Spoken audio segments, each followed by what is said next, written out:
before we move on, I like this comment here from Tyler Mulick. We got to be careful about how much it jumps. People will get signed to stupid contracts. And I mean, part of this, like, there's got to be some GMs who are like, you know what, just save me from myself. We don't need the big increase.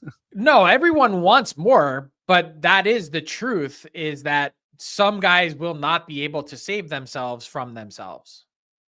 Yeah, that's fair. And you know what? Like, let's bring it back to an Edmonton-centric perspective here, which is Jeff Skinner is actually really what cost the Oilers Broberg and Holloway, if we're being honest. Is he? Yeah, because signing Skinner or Arvidsson, take your pick, like whoever, signing those guys, that really clamped down on the amount of salary cap space available. And they twisted themselves into a pretzel saying, man, like, we're going to go out there and convince Jeff Skinner to take less, to come to Edmonton, to be the guy that helps put this top six over the top.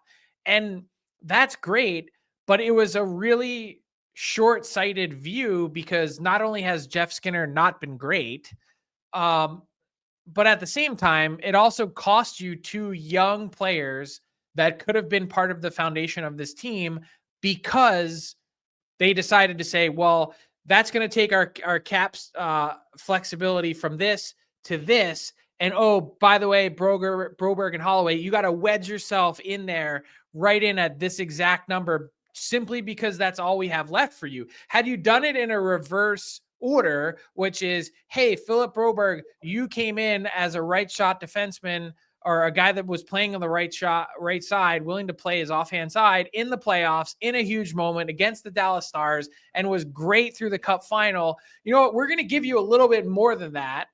And then we can, whatever we have left over, once we get these guys done, then we can go for the nice accessory pieces on Skinner or Arvidsson.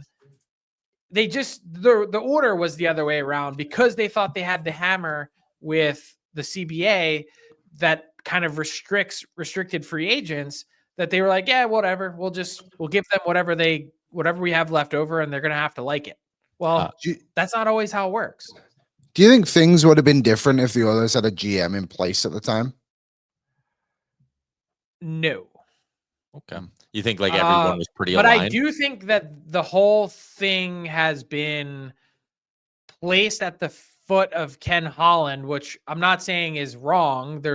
I'd say if I were to like assign blame here, it would be like 70% Ken Holland and at least 30% Jeff Jackson and his staff, because even after all those things happened, they still had from July 1st until August 12th to get a deal done with those two guys in the meantime that would have prevented them from still being subject to offer sheets, and they just couldn't make it happen.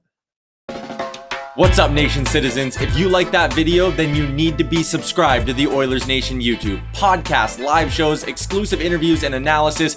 Everything you need from your favorite voices at Oilers Nation. And you don't want to miss any of it, so hammer that subscribe button.